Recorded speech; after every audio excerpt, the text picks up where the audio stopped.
এবার নিজের জালেই ফাঁসলেন ট্রাম্প।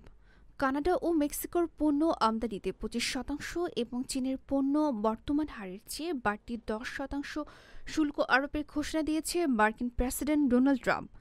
ট্রাম্পের নির্বাহী আদেশ অনুযায়ী মঙ্গলবার মধ্যরাত থেকে এ নতুন শুল্ক কার্যকর হওয়ার কথা রয়েছে।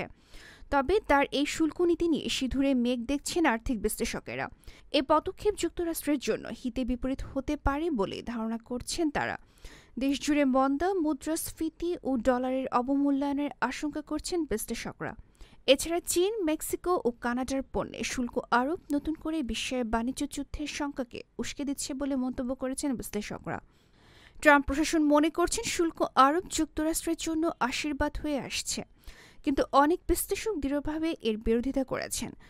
শুল্ক যুদ্ধে যুক্তরাষ্ট্র ভুগবে বলে মনে করছেন তারা। বিশ্লেষকরা বলেছেন এতে যুক্তরাষ্ট্রে মূল্যস্ফীতি বাড়বে, সে সঙ্গে অর্থনৈতিক প্রবৃদ্ধি কমে যাবে।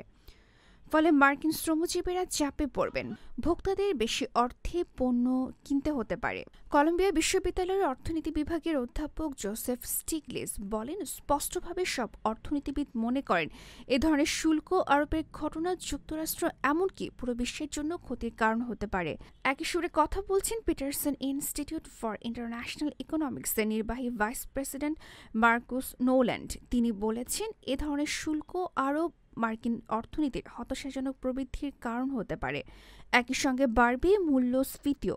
আর ভুক্তভোগী দেশগুলো যদি পাল্টা পদক্ষেপ নেয় তাহলে পরিস্থিতি আরও খারাপ হবে। আন্তর্জাতিক ডেস্ক, গণমানুষের আওয়াজ।